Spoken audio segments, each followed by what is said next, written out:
warahmatullahi wabarakatuh. Selamat pagi. Pada hari ini saya akan melakukan observasi dengan Ibu Nisa, yakni guru mata pelajaran Bahasa Indonesia di SMA Negeri 1 Tasikmalaya. Saya sendiri adalah Meike Imelda Wahyu, calon guru penggerak angkatan ke-6 Kota Tasikmalaya.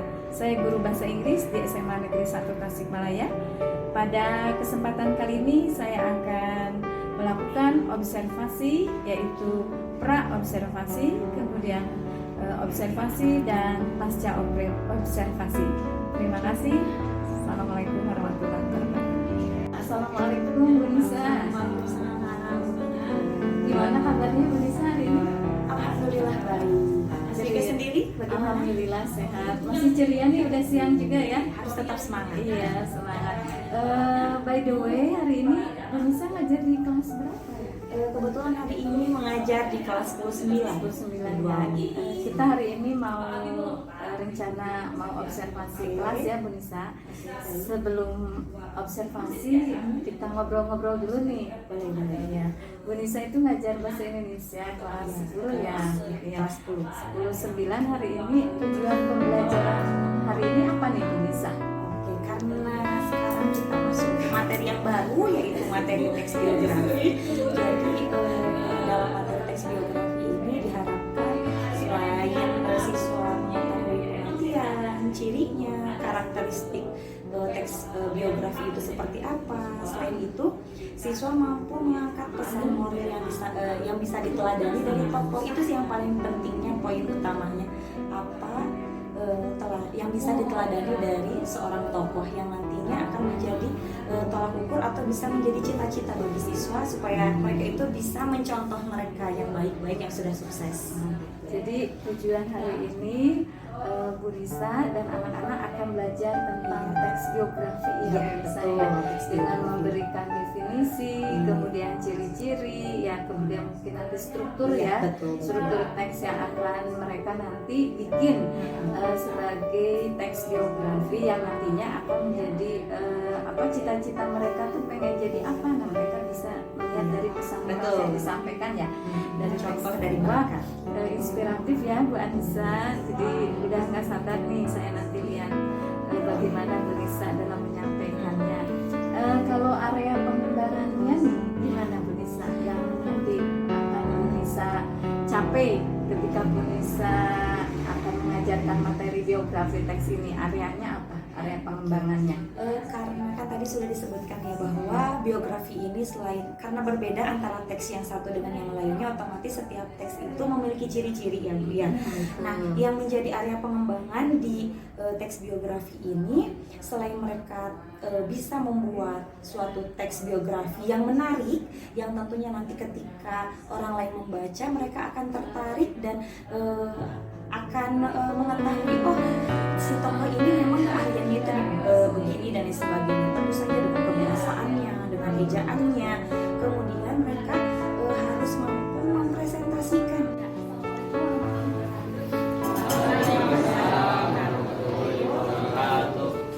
Bisa dan anak-anak, hari ini kita akan observasi, kita akan belajar bersama dengan Ibu Nisa ya. Selamat belajar. Terima kasih.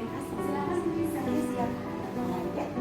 Oke, baik. Bismillahirrahmanirrahim. Assalamualaikum warahmatullahi wabarakatuh. Waalaikumsalam.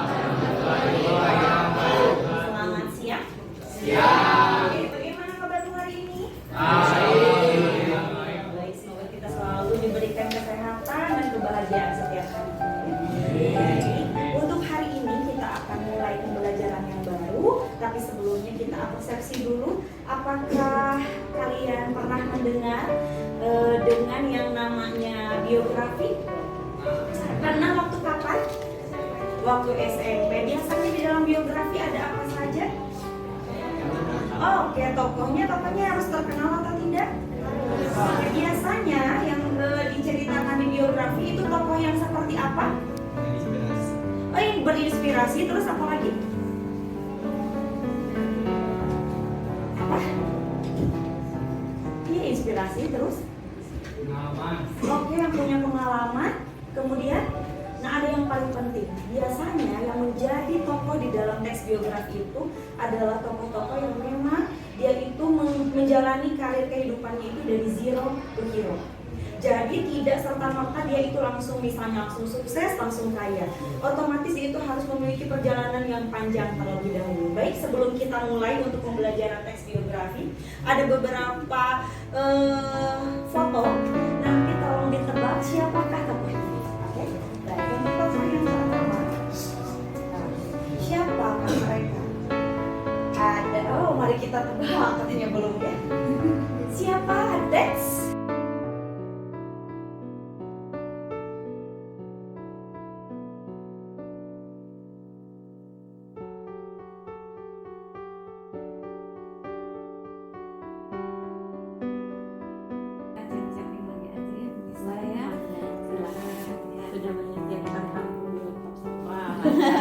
Saya cukup 1-2 aja lah. Jadi kelas 10-9 ya Bu Nisa ya. Jadi apa nih yang Bu Nisa dapatkan dari perbincangan hari ini Bu Nisa? Kalau dari perbincangan kita hari ini Iya, saya apa ya yang saya dapatkan secara tidak langsung sedang menilai diri pribadi bagaimana apa ya dengan beberapa pertanyaan yang tadi disampaikan oleh Bu Mika. Akhirnya ada beberapa hal yang mungkin nanti ke depannya apa yang harus saya perbaiki, apa yang sebetulnya sudah menjadi potensi diri dan harus dikembangkan, apa yang istilahnya belum saya kembangkan dan harus dikembangkan, nah begitu. Jadi secara tidak langsung mungkin hari ini juga saya mendapatkan banyak ilmu atau banyak pelajaran untuk kedepannya nanti bagaimana menghadapi anak gitu, bagaimana caranya mengondisikan anak, karena memang betul rencana hanya rencana gitu ya, seperti RPP begitu. Tapi pada kenyataannya yang dilihat pertama kali itu adalah kondisi psikon anak untuk menerima materi dari kita. Jangan sampai kita mengajar 2 jam full penuh tapi tidak ada yang sampai di hati anak. Iya, berarti keren nih, berarti Bu Nisa di awal saya lihat sudah menerapkan ini ya sosial emosi bagi anak-anak yang pertama harus ya. Bu Nisa selalu mengutamakan itu, jadi saya percaya. Keren di awal observasi juga Bu Nisa sudah mulai menanyakan kondisi anak. Nah itu sebenarnya sudah masuk ke sosial emosi Bu Nisa. Jadi kita tidak langsung belajar gitu. Jadi Bu Nisa sudah menyapa anak-anak kondisinya seperti apa, kemudian dengan menanyakan idola-idola mereka yang menampilkan itu udah termasuk ya sebenarnya ke sosial emosi lagi. Nanti dicek lagi aja di RPP-nya Bu Nisa. Kalau yang tadi yang berdiferensiasi, kalau bisa saya tahu nih menurut Bu Nisa produknya menurut Bu Nisa itu anak-anak sudah berdiferensiasi belum? Sudah sesuai dengan potensi anak belum? Yang sudah terkumpul di Bu Nisa? Diferensiasi itu yang nggak salah ada beberapa ya. Yang sesuai dengan hobi, keinginan, passion anak ya. Anak kan sudah memilih bebas ya apa yang sesuai dengan mereka inginkan ya. Berarti memang Bu Nisa sudah menerapkan RPP atau pembelajaran berdiferensiasi. Bu Nisa kira-kira sudah berapa persen nih anak-anak dapat identitas untuk menulis biografi? Kalau untuk menulis teks biografi dari kelengkapan struktur dari sekian banyak anak 38 siswa hanya sekitar mungkin 60% yang lengkap gitu, yang lainnya tidak lengkap itu karena ketika mereka searching atau ketika mereka mencari ternyata ada beberapa tokoh yang tidak begitu mempublikasikan tentang kehidupannya. Tapi tidak sampai di sana, siswa-siswi di SMA 1 itu betul-betul ingin sempurna sampai ada yang memfollow akun artisnya, sampai dia itu ngechat dan mend-DM mereka untuk hanya sekadar bertanya, kerennya kakak tanggal lahirnya kapan dan seperti jadi apa. Iya, sampai mereka itu tidak hanya cari dari satu laman saja gitu. Jadi banyak yang link yang mereka cari, karena saya pribadi ini ada satu hal yang saya kagumi dari anak-anak, yaitu selalu mengerjakan ingin sempurna. Ya, Tidak mau kalau tidak sempurna gitu ya. Jadi memang membutuhkan waktu yang lebih baik, yang banyak, yang panjang, saya sempurna begitu. Berarti dari 60% itu Ibu Nisa tadi sudah mengidentifikasi kendala-kendalanya ya, itu ya. Di antaranya tadi anak-anak itu tidak mau profil yang tidak publis gitu ya. Kemudian juga mereka ingin benar-benar perfect ya, tidak ingin sudah aja yang penting ngerjain gitu ya. Dan mereka juga mencari banyak sumber ya, tidak cukup untuk satu sumber itu ya yang saya tangkap dari siswa yang 60% itu sebagian belum gitu. Itu kalau untuk dari struktur isi ya.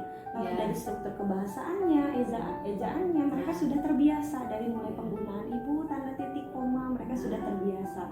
Penulisan yang kasarnya kalau di pembelajaran lain seenaknya menulis, tapi kalau di pelajaran bahasa Indonesia betul-betul dirapihkan. Dan Periksa. mulai ya huruf besarnya, huruf kecilnya. Karena itu yang saya tanamkan ketika mulai belajar